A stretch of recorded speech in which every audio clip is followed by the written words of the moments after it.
live now. So we should be live. So let's see, make sure everyone can hear and see us.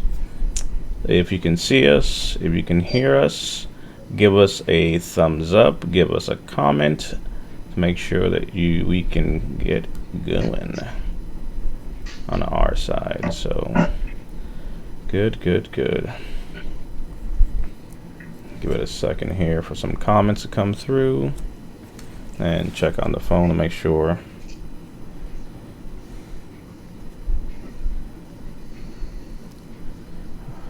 Now just double check, make sure that we are on Facebook. So again, all right, so I see some viewers popping up. So if you could see us, say, give us a shout, give us a hey. See some comments coming through. Let us know if you could hear us. Perfect, there we go. What's going on, Greg? Awesome. Just an FYI, I don't see anything in the chat window itself, so. Yeah, so you won't see it here. I'll pop them up as they kind of come up. So thumbs up. Appreciate you, Phil. Awesome. Alrighty, I think that we are good to go. Hello, everybody. We are coming at you live from a few parts of the country. Today's topic is going to be an interesting one. We're going to be moderating a few discussion points here. We have a rolling ticker here, so feel free to post in the branch of service that you belong to, the years that you served, so we can go ahead and highlight you and thank you for your service and appreciate you coming. Today's topic that we're going to be talking about is basically 3 infantry vets talking about PTSD, non-combat SSD, and waiting for years to basically file a claim. So I'll let my coaches, esteemed buddies here, pop in and say hey, and we'll kind of kick it off. Hey, Brian Lofton here, veteran coach. I served in the U.S. Army from 90 to 93 as an infantryman and also in artillery. But glad to be able to share our experiences and add some benefit to your to what you're going through. My name is Tyrone Brown. I'm a U.S. Army. Served in the Army from 91.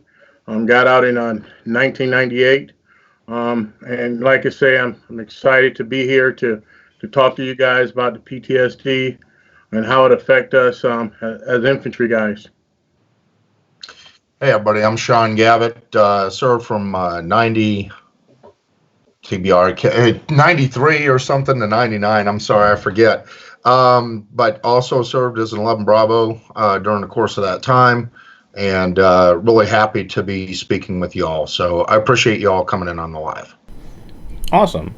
And before we kind of kick it off, just, usually we like to give a shout out to everybody out there. So hoping everybody's safe and doing well. Rob, thank you for your service. Yvonne, thank you for your service. Jeff, thank you for your service. Antonio, what's going on, brother? Appreciate you, my brother. Michelle, thank you for your service. Thank you, David, for your service. Jorge, thank you for your service. Darren, appreciate you. Thank you for your service. John, what's going on, brother? Thank you for your service. Hey, Ronnie, thank you for your service. Let's see. Manuel, Army retired. Thank you for your service, brother. Let's see. John, appreciate you, brother. Thank you for your service. Ron, Charles, appreciate you, brother. Thank you for your service. Kim, thank you for your service. Greg, thank you for your service.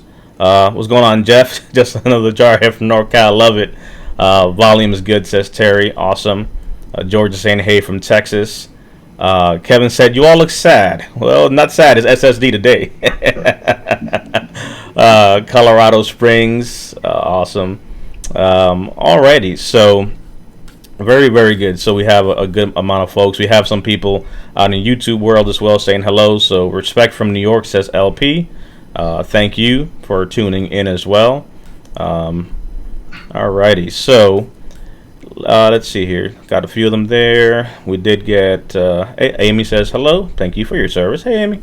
and a few other ones. So as we go through, we'll kind of pop them up, and then we'll shift the questions down the road. So thank you all for tuning in with us and joining us today, this afternoon here. So I'll let kind of Sean kick off here a little bit, but really the big takeaway we wanted to focus on, and I'll let the gentleman kind of drive the conversation, and I'll be kind of running some of the questions, is really the balance of being an infantry veteran, dealing with mental health. Many veterans have mental health conditions or combat PTSD, but for some you have non-combat PTSD as well that plays into it. So we'll click off on the first point, let Sean kind of drive a little bit on the first topic that we'll hit on, and then kind of round robin it. Yeah, so basically, hey, I'm Sean Gavitt, again, veteran coach with David Panetta's team over here at vncc Champions. Bottom line is that, as peacetime infantry vets, I think we served with a lot of people who served in Vietnam. My family, my dad served in Vietnam, my brother on several deployments, as well as Kosovo. And my active duty time was, pretty typical. Went to the 101st and went over to Korea. And over in Korea, I was involved in an event, peacetime protest, and was taken out pretty hard. I don't remember a lick of it.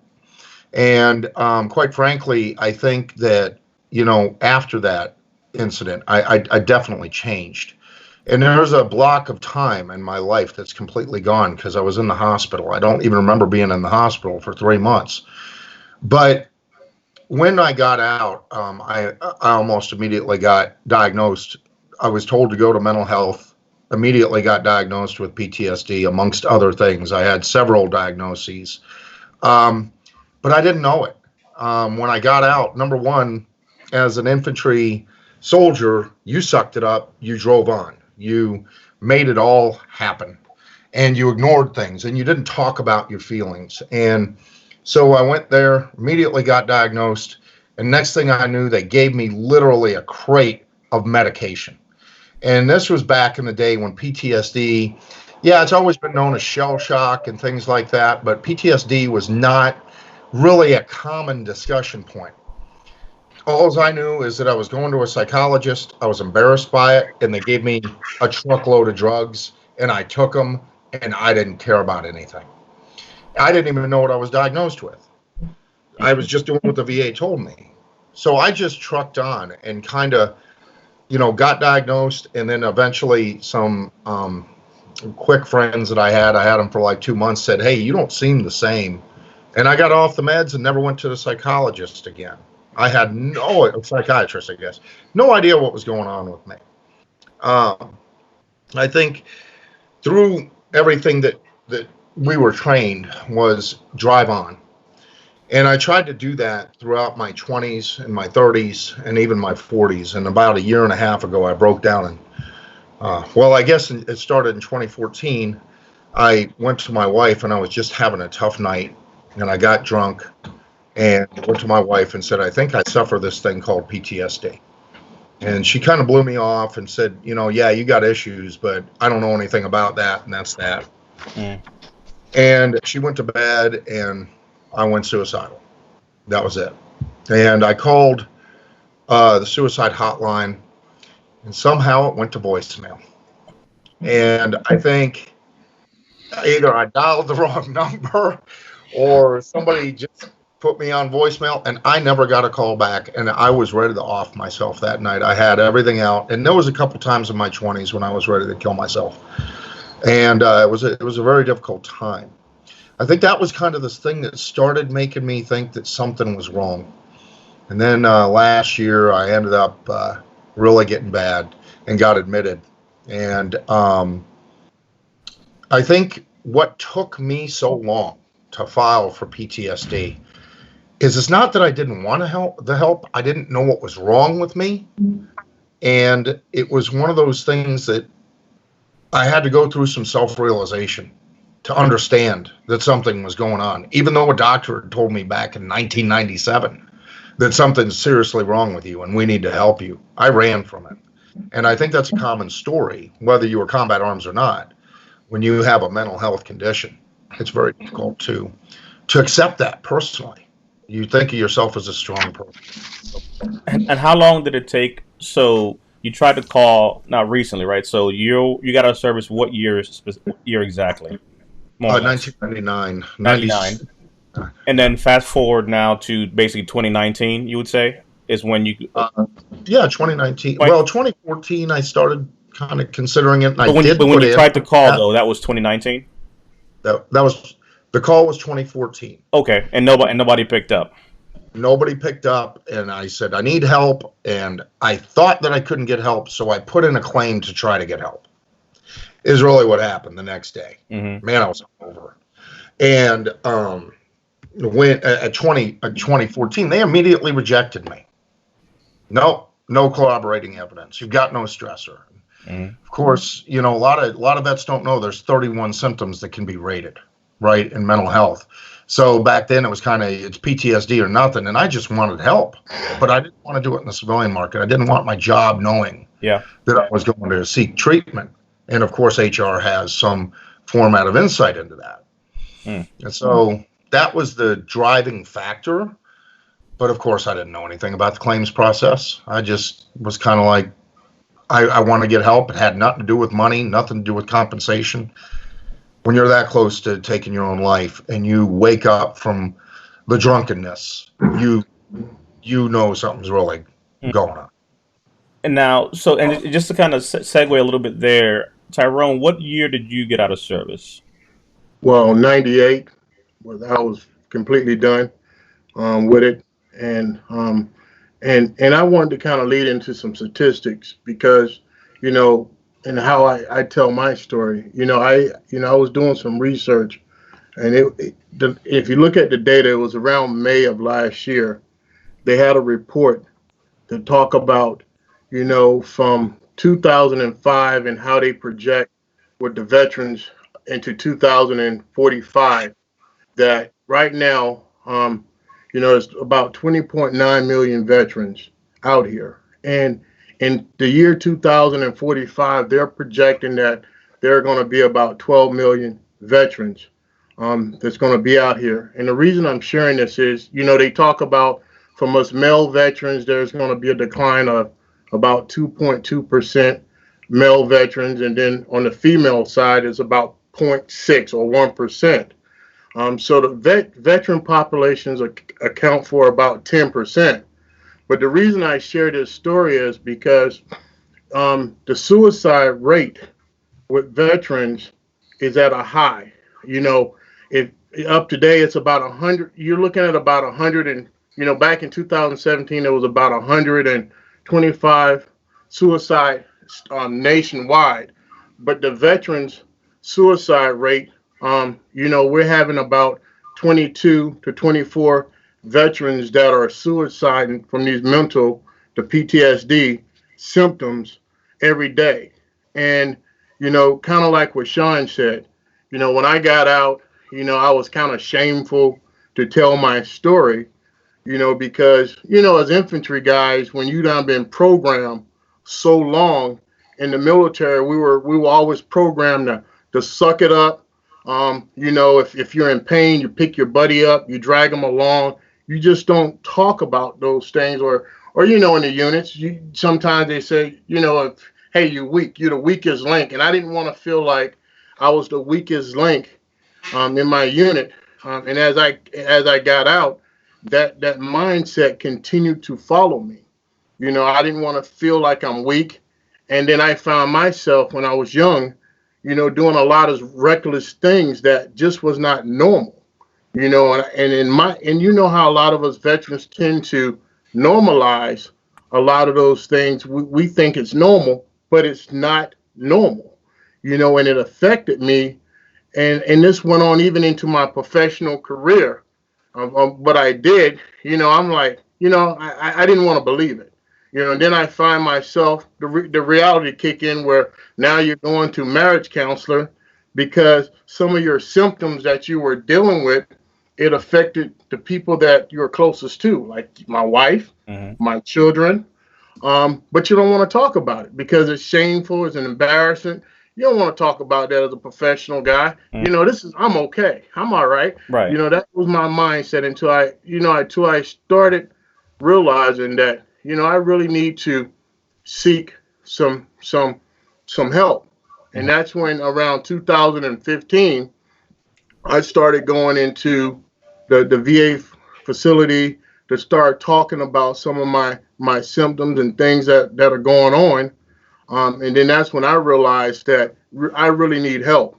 I really need help about what was going on with my PTSD, because it was a traumatic thing that happened to me stateside when I was training. It happened where it almost took my life. Mhm. So that was my extent Mhm. of how I realized that it was time for me to make a change with that. And let me so bring in Brian as well. So Brian, on your side, what year did you get out of service? And kind of getting to your point, if you could also kind of segue a little bit into the SSD, and then we'll kind of circle around as well. Yeah, absolutely. Well, I left the Army in '93, and yeah, so like Sean and Tyrone, dealing with a traumatic event in service, I obviously you don't plan for anything like that, you know, and particularly when you're not in a combat situation. Um, in my case, dealing with a personal assault, um, it really affects the psyche in ways that you just don't register. Your behavior starts changing, and you can't really put a finger on why. But I can tell you that it got to the point where my behavior was before I was discharged, and this is really kind of what pushed me to the point where I was discharged early. Was I was even putting my squad leader up against the wall with my knife hand in his face, screaming at him. By the grace of God, I wasn't given an Article 15 or anything, but you start that destructive behavior, and so in my case, the Army didn't really want to put a label on it, or whether they did or didn't. They give me a different kind of discharge, a personality disorder discharge, and that's one of those things that just kind of sticks with you.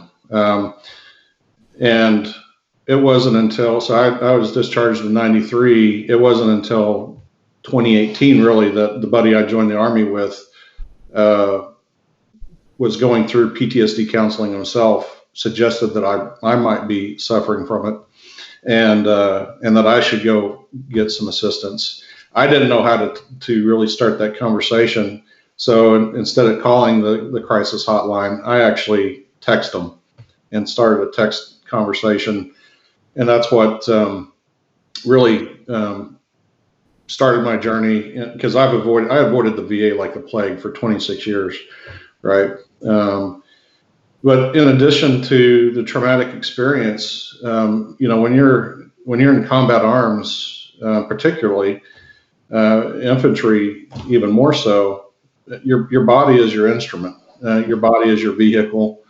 Um, and I know that probably everybody in the military, in the Army, or any other branch, you do your form of physical activity, whether it be some form of road marching. I was a straight leg, so I don't have those parachute jumps to point to for my knees or back. But when your body starts to break down, it that also affects you in ways that you stop exercising the way you used to. You go from a the peak of physical fitness to it hurts to walk around for too long. It hurts bothers you getting up and down, even rolling over in bed.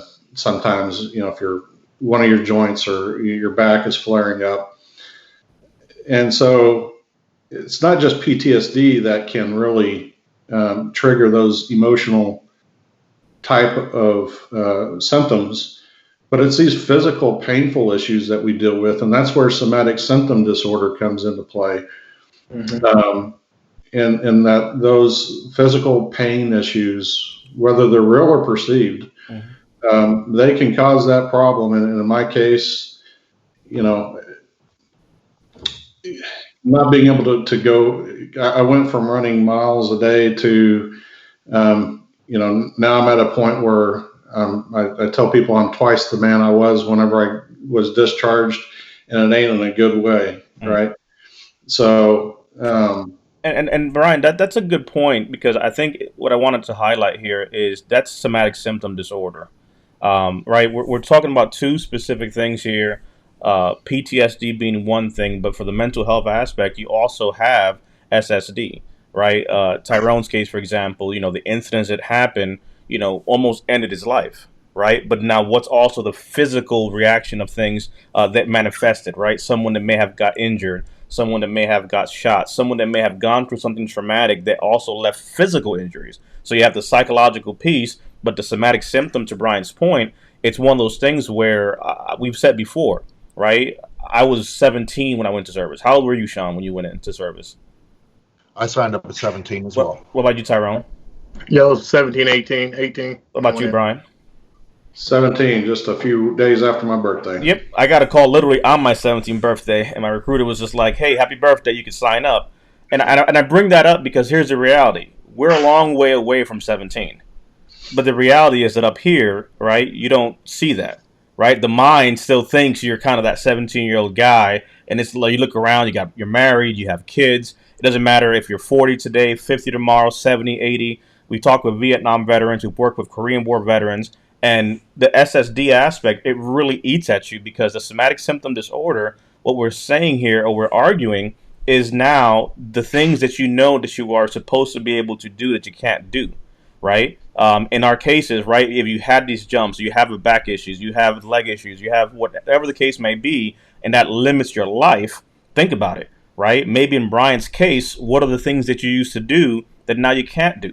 Right? Sean wanted to be able to show his son how to do certain things, let's say, that physically he can't do anymore, right? So outside of the physical range of motion and pains physically, that psychological impact of those rated conditions is what also exacerbates things. So you have a multitude of things that are coming into your mental health. You have PTSD from the trauma, the event, the avoidance, all these things that go there. But then you have the fact that you can't even move around and do things.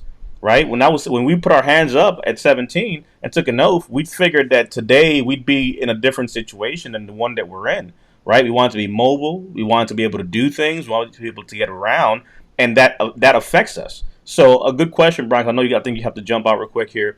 How hard was that for you, looking at the physical side of things that you can't do, like on the mental health side? So PTSD being one thing, but on somatic symptom itself, those limitations, like you said, right? And I wanted to cut into that point because of what you said. I'm twice the man I used to be, but not in a good way. And even then, right, we get a chuckle out of it because, we do that, right? We'll use humor to hide things, but that really is the truth, though, right? Like, if you remove the humor aside, how hard was it for you to come to a point of actually understanding and being open to the fact that these things affect you? Well, you don't, again, whether it be a traumatic event or your physical pain issues, all you know is that you're limited, and you get to a point where you're fighting against yourself because you want to do more. You want to be the person you envision to be. I did not, I did not sign up with the Army and infantry specifically, thinking about, in my later years that number one, that my career would be cut short, and that two, that I would not be able to do the physical things. It's a level of shame, really, that affects your self-image, that affects how you believe others perceive you. It's really just all encompassing, and people might think that, well, it's just your foot or your knee or your back or your shoulder or whatever. Well, if you had plans for your life and those plans were dramatically altered, then those things really have an impact on you. And if you're constantly thinking about those things, about how your life could have taken a better turn had these injuries or these issues not being afflicting you, then that absorption, that constant submersion into that self doubt, the shame and everything else. Because, like you said, right, you're dealing with the fact that, hey, look, you know what, your combat arms, your infantry, your marine, you're supposed to suck it up and drive on, and then when you add things like SSD, it's like, wait a second, so now what's causing you depression, anxiety, is the fact that you are dealing with this back condition that you can't do a Nobody thing. wants to be a profile, right? I mean, Nobody wants to be in that broke truck. who whenever they see somebody going to the medic, or they didn't ride somebody, Mm-hmm. or if you had to go in for something and get your little candy ibuprofen, may not have been razzed. So it's a tough environment to admit weakness of any kind, even if it's not a significant weakness. So Lisa brought up a good point here that I kind of highlight on the screen. I appreciate this frank conversation. This is how suicide can be prevented. And kind of circling back to Sean's point, I think this is very poignant. I could tell you that when I made the decision myself to call and get help, I literally looked up 3 different psychologists' office. Right? They didn't want me to deal with the VA, and no one called me back. I left 3 messages in 3 places, and it baffled me that I could literally go get a root canal this evening, but I couldn't find someone to talk to. So now here I am at work. I make this phone call. Finally, somebody calls me back a week later. Now, the question they asked me is, do you want psychiatric help or psychology help? I said, at the time, first of all, I can't tell the difference between one or the other, but I'd like to talk to someone. And they're like, what are your symptoms? I'm like, well, you called me literally in the business day. The last thing I want to do is sit here on the phone at the workplace talking about my symptoms. So this is not going to work. Can we talk about this later? Well, of course, the office closed at 5. So how does that help me to actually have a conversation, to share a thing? But I bring this back to Sean's point, where sometimes, and Brian's point earlier, of it's literally your veterans around you, and sometimes that buddy that can reach out and really be that lifeline. This doesn't replace, medical advice. It doesn't take away legal advice. But as people that have been in that foxhole, that have been in that dark place, in that darkness, I can tell you that making that decision, we've seen some people that have commented saying they haven't wanted to speak up because they don't want to lose a security clearance. They don't want to lose their job. Here's the reality. You're going to lose your life at some point. I made a conscious decision to speak up. I am in the process of retiring from federal law enforcement. And when I picked up the phone and I called medical and I said, look, these are the things that I'm dealing with and so forth and so on, I admitted myself, in my mind, I knew like that's the end of the road there, right? Took my badge, took my gun, pretty much walked it in and said, here you go. That's a protocol, whatever. And afterward, actually, it was a whole different process, right? I had to go through a whole eval thing to make sure I was fit for duty. But nonetheless, there were other things that were still precluding me from working. So that still went down the retirement side of the house. But at some point, you have to weigh out the options. Do I want to hold this facade and look a certain way because I don't want to lose my clearance? I don't want to lose my job. I don't want to lose the badge or my gun. The reality is there's more important things happening, like your wife, your relationships, your kids, your own life, that you literally are holding the balance. And that's why you see such a high suicide rate, because to Brian's point, it's the shame at times of admitting that you're dealing with these things. The shame of actually speaking up and being labeled that broke truck there. How was that for you, Sean, when that no one picked up the phone and you finally got around to getting help for yourself? And Brian, if you have to pop off, brother, just give me a thumbs up, because I know you have a call coming up here with a vet coming up in a few. Yeah, I appreciate that. It's just great being on here with you guys. You guys are my family, and I'm really hoping that this video helps other vets, and if nothing else, to get the courage up to seek assistance, to seek counseling or help.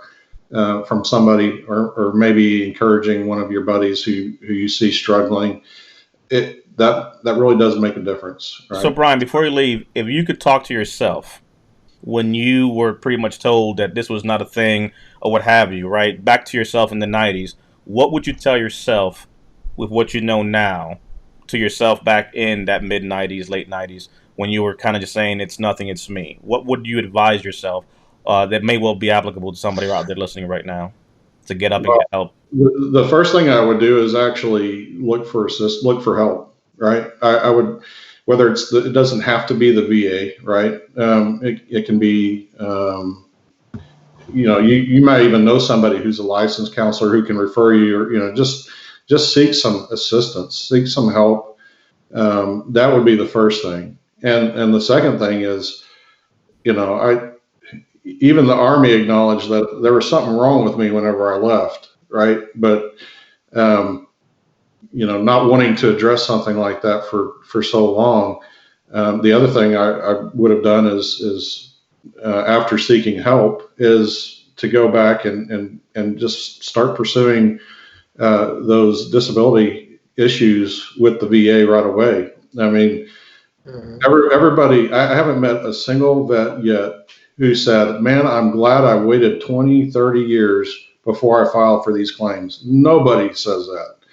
It's like, man, I lost all of these years getting not only the tax-free compensation, but also the benefits that go along with it. The care, the therapy, and on top of that, just your life back. Sure. All those years that you didn't get back. You waited 20 years to get to this point. That's 20 years of jaded relationships, of not having the tools to cope with things that were happening in life that today you do have the tools, but for those 20 years, you're just going through the motion. Yeah, it's being able to put a name to what it is that you're dealing with, and others around you that you trust and love, them knowing what it is that you're dealing with.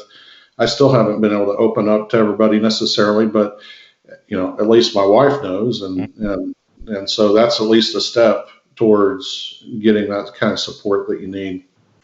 Well, So we appreciate you, Brian, hanging out for a little bit here and sharing your story. You guys are seeing the link here, joinvaci.com. You can do a drop down, select either Sean, Brian, or Tyrone to be able to talk to as one of your coaches. I'm actually going to show here one of the books that we are just releasing, so you guys are about to get a quick peek here of what's coming up here.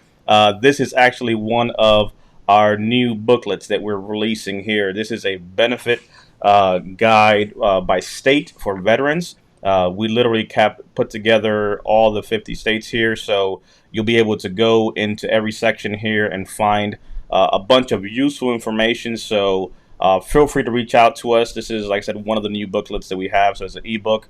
It's free. It's available to you.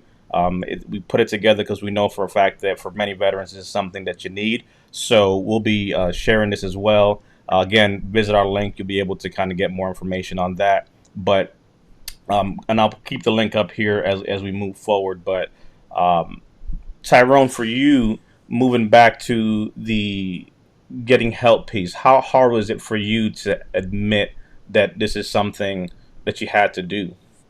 It was very hard, because I was, like I said, I was programmed, man. It's, a successful business guy, arena, never failing, and that's how I looked at it. But, today I don't look at it that way.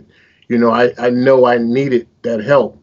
And I started with just starting to surround myself with other military guys first, because, I had to kind of ease myself into, well, yeah, you need to go see the VA or a doctor. I had to start talking about it, and I started listening to other guys that had the symptoms and signs that I had, and I said, wow, that's me right there in that guy. So I really need to go seek help. And then, like I said, it got to a point, it was more personable, when I had to deal with it, inside my home, my wife and my children, when they say things that, sometimes we don't want to hear, but I needed to hear that, because I was like, man, is that me? Am I becoming that guy? And so that's when I really had to reach hard and go out there and start talking to a doctor and getting a better understanding and doing research to see that those symptoms, how they were affecting me from, what happened to me and early on in the military. So that's how I started, seeking medical help. Can you talk about as far as waiting as long as you did, right? So getting help is one piece, but then finally getting to the point of actually applying, right, for a claim. Sean has been pretty successful with helping a lot of veterans with claims dating backward and so that. But on both of your side, looking at it from the coach perspective, what are some of the things that for you personally was difficult? Waiting so many years, right? Because it wasn't a thing where you just got out yesterday. Obviously, we encourage individuals to be able to speak up and file as soon as they can, but there are those that haven't filed since the incidents may have been in the 90s or the 80s or even the 60s or 70s. We've had that. What was some of those challenges for you to actually get up and file, and what would you say to those out there that might say, you know what, Sean, Tyrone, it's been too late, it doesn't even matter, man, that I got out in Vietnam, I served in 67, what does it matter at this point? Yeah. Well, I might have say, with me, I feel I had a successful career, right? That was me telling myself that story. I got a successful career. I don't need that. I don't want to deal with that stuff. That was part of my hang up. And then when I dug a little bit deeper, I realized it was a shame. I don't want this damn mental thing hanging over me. I got this mental thing that's bothering me. I don't, and then when I really went in there and I sat down and I spoke to the psychiatrist and I started talking about, a lot of my symptoms and issues that were affecting me, I realized, and then she started sharing other stories of how other veterans are affected. I realized that, I'm not the only guy going through this, but I had that mindset. I just wanted to stay closed in my little space. David, I just did. I wanted to stay in my room. A lot of veterans do that. We just want to stay in our room or stay in our space at the workspace, and it's done. That was the way I was living, but coming out, on the flip side of that, when I started to be part of the community, just like the VA claim community, the brotherhood and sisterhood in here, it gives you more, it helps you from a therapeutic way of starting to talk about it and be more open and realizing there's a lot of us that are dealing with these symptoms every day. So that kind of helped me, kind of overcome a lot of my challenges early on without not wanting to go foul, not want to deal with the system and all of that. What about you, Sean? I would say two Latin words, memento mori. Memento mori is effectively let it be known I will die. Okay, and it's a concept. So as I started going through these realizations, I had a real battle with myself. It's, should I die or should I take advantage of the life that I have and then die? And for me, that battle really brought me to the point of trying to realize that the amount of damage that I did around me. David, I work for you. You've seen me. I get extremely aggressive. It's not because I want to. It's who I now am. It's my normal. Mm-hmm. And we kind of joke about it sometimes, but it's not that I'm trying to do something wrong. I'm trying to get things done. Mm-hmm. I intimidate people on accident. That happens at work. So I've been very successful in my careers through life, but a lot of it's, I'm kind of an aircraft going down a canal to where you ask it to turn around. It's not going to happen. Mm-hmm. And that's part of the upbringing that I had with, my family being so military oriented. And then part of it's my PTSD. And when things don't start to go the right way, or I start to realize my physical limitations, and then that pushes me back to my stressor, I get extremely frustrated. And the whole reason I bring up memento mori and why you should file your claim now is because you only have a small life to live. And I'm hoping none of you are contemplating suicide like I was, because let me tell you, that was the worst part of my life. And I've had to hold back my tears this whole call because of the embarrassment, the sadness, how much destruction I've created in my life with my family. I don't know why the hell they're still around me. It's been awful. And PTSD is the bane of my existence.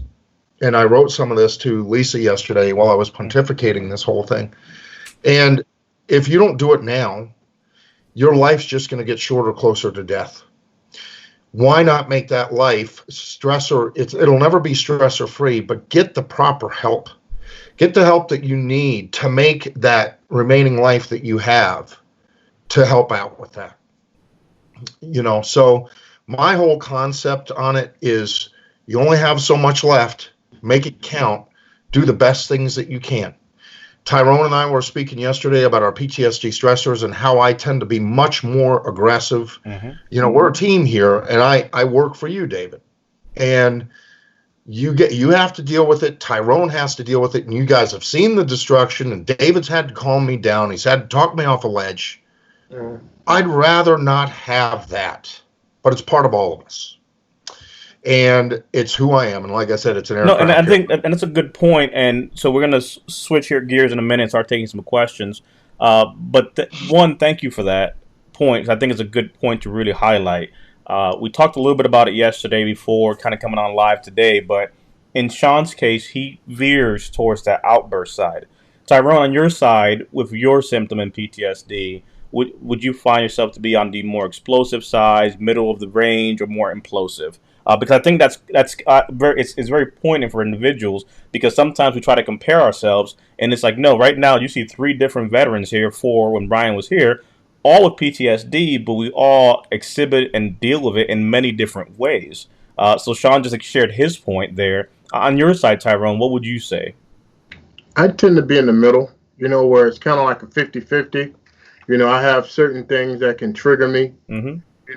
At a moment, and then certain things that, sometimes I just kind of block out certain things Mm-hmm. that I don't want to deal with, which that kind of puts me in about a 50-50 balance.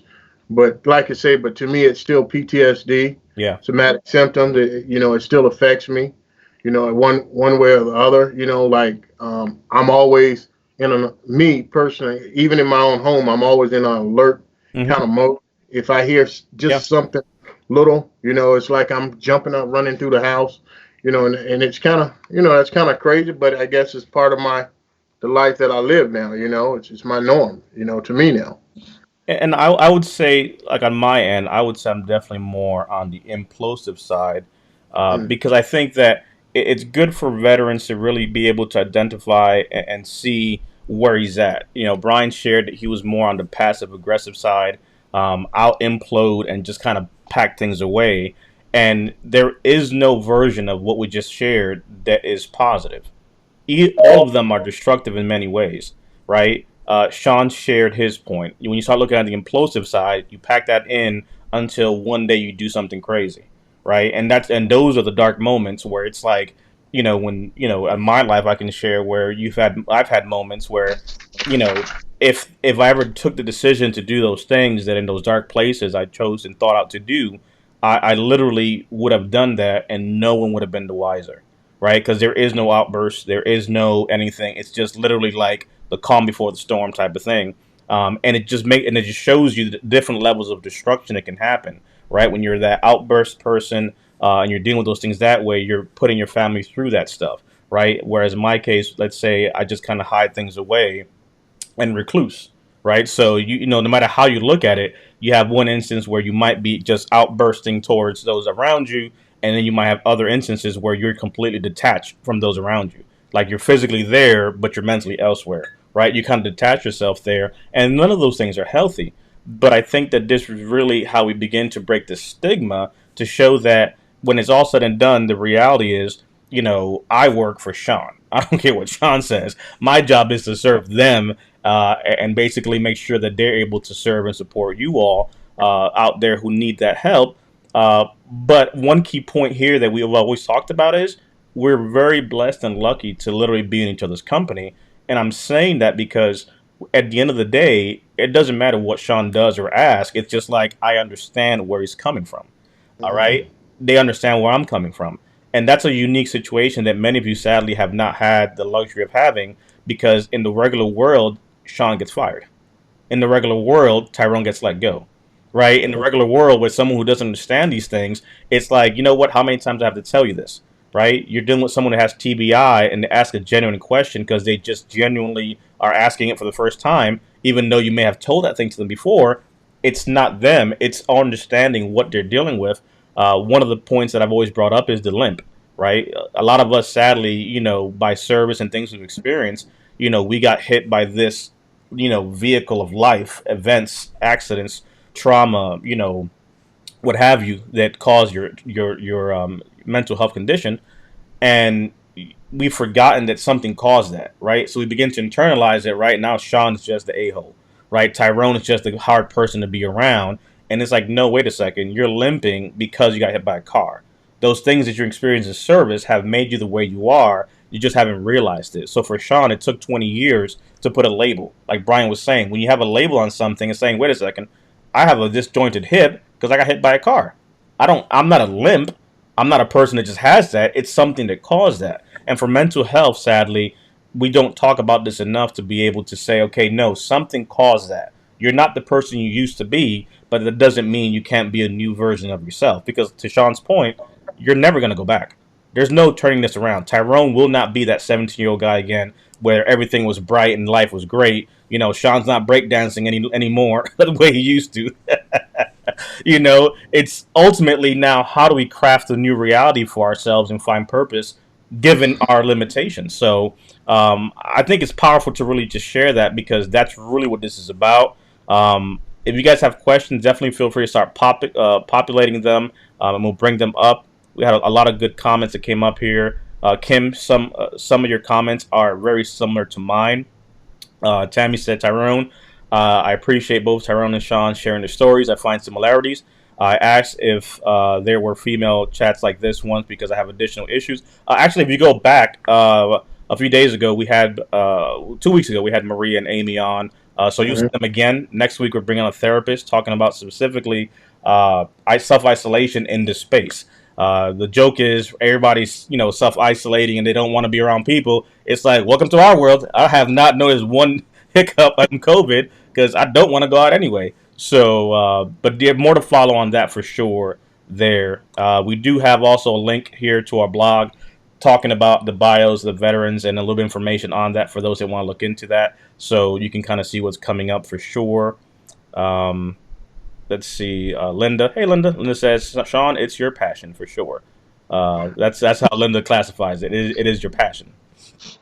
Let's see. Her things to calm me down when she says that. Yep. Sherry said, Tyrone, I still struggle to step out of the room at times. So she can identify with some of those points for sure.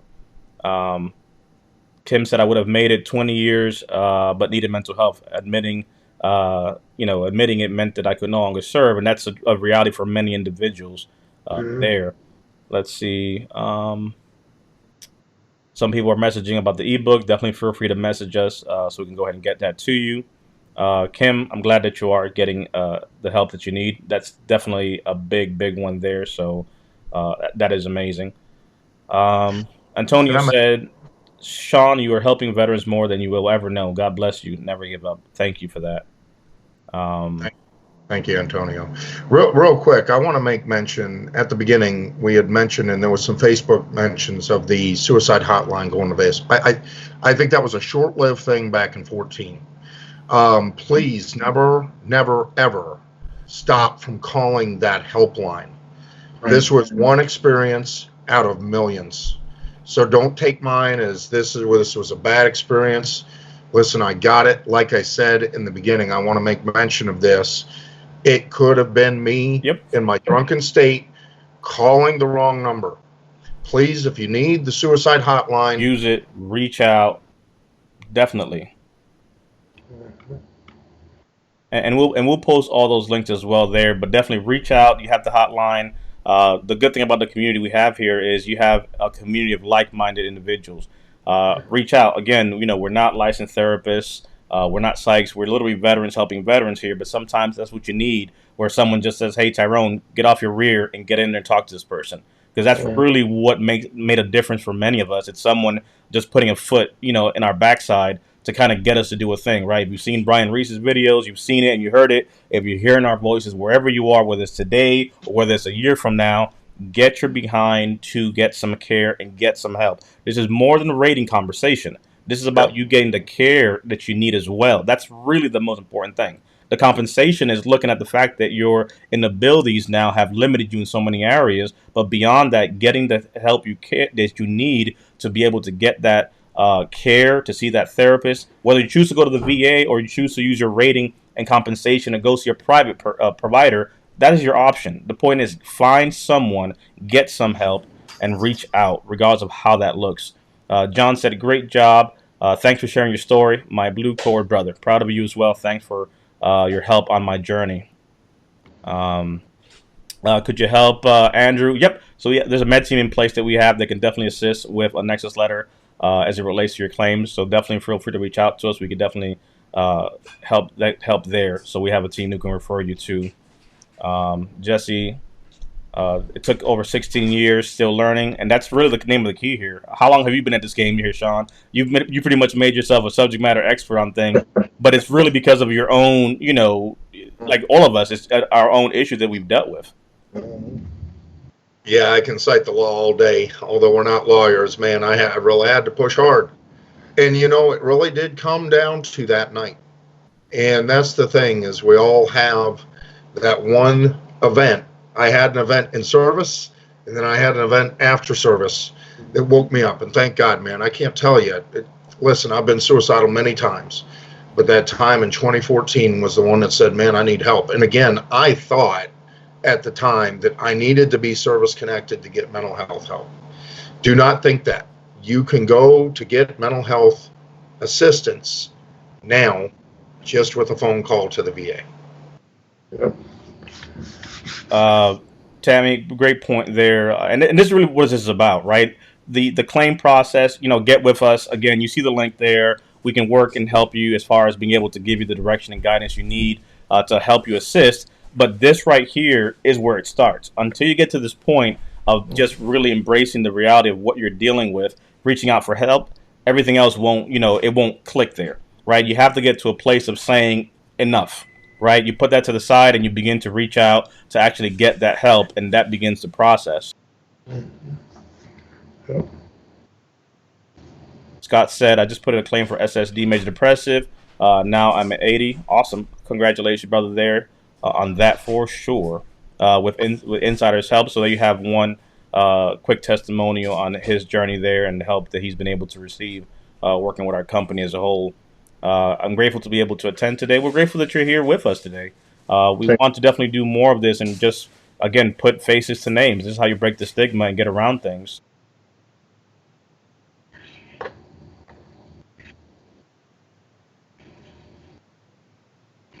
Thank you, Brian. Appreciate that. And thank you for starting this movement. Yeah, thank you.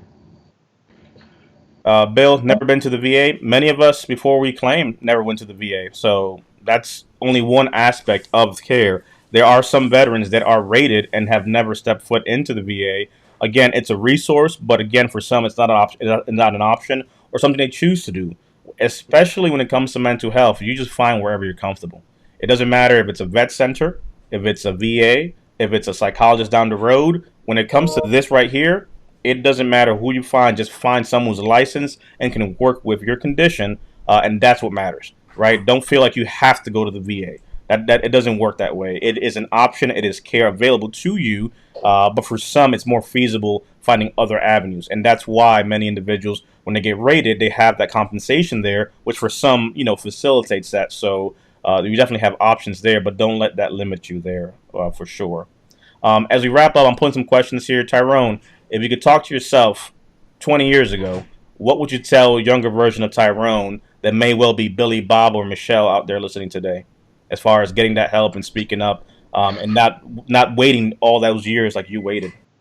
Well, with what I know now, David, I mean, with us veterans being the highest suicide rate compared to the national average, I would tell a young Tyrone is, and like saying Brian Reese word, get my butt in there to the doctor and get the help that I need.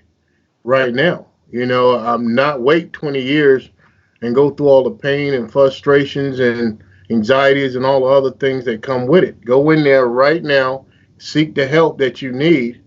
That's what I would tell a young Tyrone today. Sean, what about you?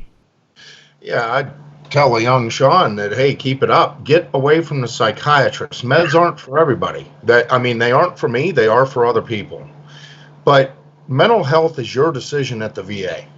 Understand they are probably the most progressive from a perspective of dealing with mental health issues than anybody. I would put them up against the world. Next week, you have a live with somebody who specializes in EMDR. That works for me. Find something that works. Don't stop treatment. That's what I would have said. A great one here from Charles. Communication is or can be the best weapon against disabilities. Based on my own experience and faith in God and fundamentally. So, yeah, and that's what this is all about, really. It's that communication piece that I think definitely has helped many of us. Again, the link is here provided. Definitely feel free, www.joinvaci.com. We'll also get you that booklet as well that we shared. I'll pop it up here in a second. I totally want to try MDR, says Charles. Definitely, again, that's the key here, right? Find what works for you. Try different things. Indeed. Yep, yes, you can. You're very welcome, Charles, there. So again, we'll share here. This is what we're working on. So one of the new things we put together, if you check over to our blog, you also will find some great information there available to you. Sean, can you answer real quickly what you've done EMDR yourself? Yes, I have. It's eye movement desensitization reprogramming. Effectively, what they do, you don't do a whole lot of talking about your stressor. You look at a light bar, and you follow that light bar with your eyes. And effectively, they try to normalize stressor events with normal life. And it doesn't stop the stressor.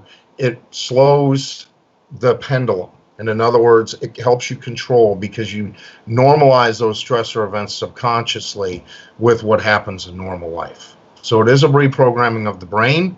It worked very well for me. Doesn't work for everybody. But if it doesn't work for you, check meditation, check acupuncture. They have so many progressive ways to deal with mental health. Yep, and next week we have Jen coming down. She specializes in this, in trauma, so we'll talk about some of this as well.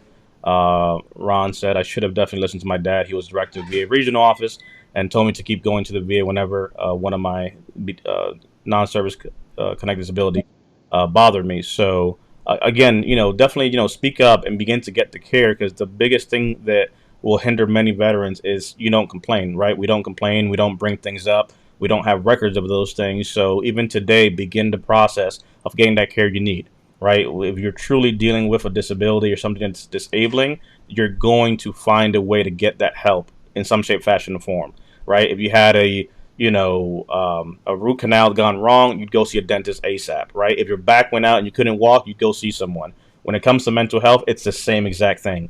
You need to help yourself in this conversation because you want to have that record of documentation showing that these are things that you are dealing with for sure.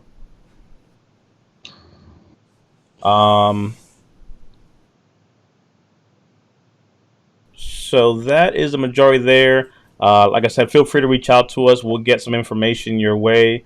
Bernardo, thank you for tuning in. NAM Combat Wounded Vet, 10%, 10 years ago. PTSD, your program and compensation has helped me achieve goals and process I deserve. We're glad that's been the case for you, brother. Appreciate you. That's my father's name, actually, Bernardo, as well. So aside of that, really, like I said, we're going to kind of index here. We'll be back again for a few more sessions, so stay tuned for that. Again, you see the link here, www.joinvaci.com. We have definitely a new book that we'll share. If you go to vaclaimsinsider.com in the blog section, we also have blogs for every state that we're populating, so feel free to see that for sure. Quick alibi here again. Read today's coaches' bios. The link has been posted, and we'll add that to the description part. Wallace says, My blue cord brothers just got my 100% last month, got an increased rating for my anxiety and depression from 30 to 50. When the VA finally diagnosed me with PTSD, the only thing I had to do was go through more treatments. It took me less than a year to go from 90 to 100. Get the care, my brothers and sisters, record it. It will help your claim. And that's literally that's the take home message here. It's getting to the point of getting the help, and then once you get the help, continue to do that, because that's really the key there. So awesome there. Like I said, and a lot of great comments here. So again, thank you all for definitely tuning in with us this afternoon here. If I had to talk to myself, I definitely would say to prioritize, myself over what others thought, right? As a minority, I can tell you that one of the hardest things for us is to admit that you're dealing with something, right? Coming back home, it's like, you're good, right? There's not a question of how you're doing. It's you're good. And again, not saying that doesn't apply to other individuals as a whole, but my reality, that's one thing I know I can tell you, culturally speaking, that I dealt with being, Hispanic. Mental health is not something that we talk about, right? It's one of those taboo things that is hard to talk about, period. But when you add, for example, being a first generation here, my parents come from another country, from the Caribbean. It's like, what we have to do better, right? We have to advance, you have to assimilate, you have to, embed yourself into American culture and all these different things. And then obviously saying that you have issues or dealing with things, it's a huge no, right? We don't have those conversations. So being able to put away that and just say, hey, it doesn't matter where you're coming from. It doesn't matter if you're white, if you're black, if you're Asian, if you're Hispanic. It doesn't matter what it is, right? Because everyone has those different things. If you come from a line of military individuals where your dad served and your grandpa served, guess what? You don't want to be the one that's a weak link, right?